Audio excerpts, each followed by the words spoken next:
Hey there, everybody. It's been a while since I've released a video, but I want to give you some details about something super important that's going to affect everybody in the business world, including real estate investors.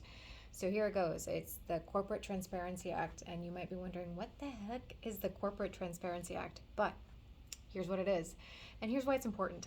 So just recently, Friday, September 30th, the regulatory agency finally issued regulations on what the heck this act is going to require business owners to do. If you're a business owner with less than 20 employees, it's a key big thing to know. Less than 20 employees, you own an LLC, a corporation, a business trust, or anything kind of like that, then you are impacted by this legislation. So what is this legislation all about?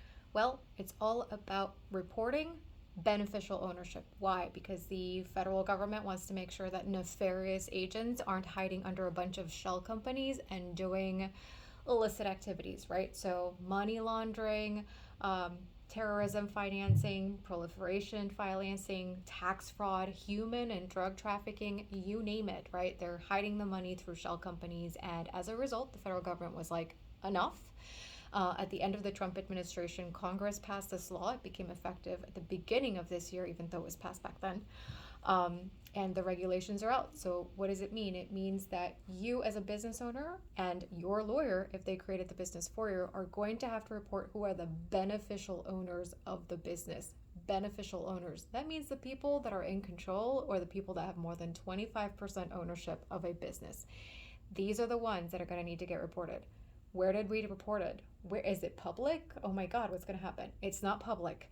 It's going to be reported privately to FinCEN. FinCEN is the Financial Criminal Activities Department of the Department of Treasury, right? Where the IRS comes in. So FinCEN is where you're going to have to be reporting things. When does reporting start? January 1st of 2024. And the time periods depend on when your business was created. So if your business created before January 1st of 2024, you have a full year period to submit the information about who are the beneficial owners of the company. This is not not public data.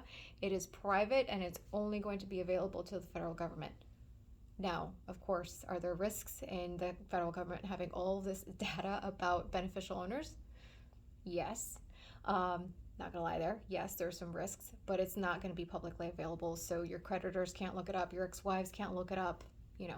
Your business partners even can't look up the information. Once it's submitted, it's privately held in their database. Other things that you have to know about this, right? So if you are a business that was created after January 1st, 2024, so if you're waiting, right, you only have 30 days from which you receive confirmation that your business was created to get this thing filed. So 30 days if you're a business after the fact, 1 year if you were a business created before January 1st of 2024. I'm telling you this now so that you're prepared and ready and aware. And one of the ways in which this will impact the real estate investor industry is that you're going to see a reduction in foreign investors for this reason, right? Because they don't want to report their stuff to the federal government, but foreign companies are also included in who has to report. So remember, 20 employees or less, which is the majority of real estate investment companies, are going to have to report the Corporate Transparency Act summary for you.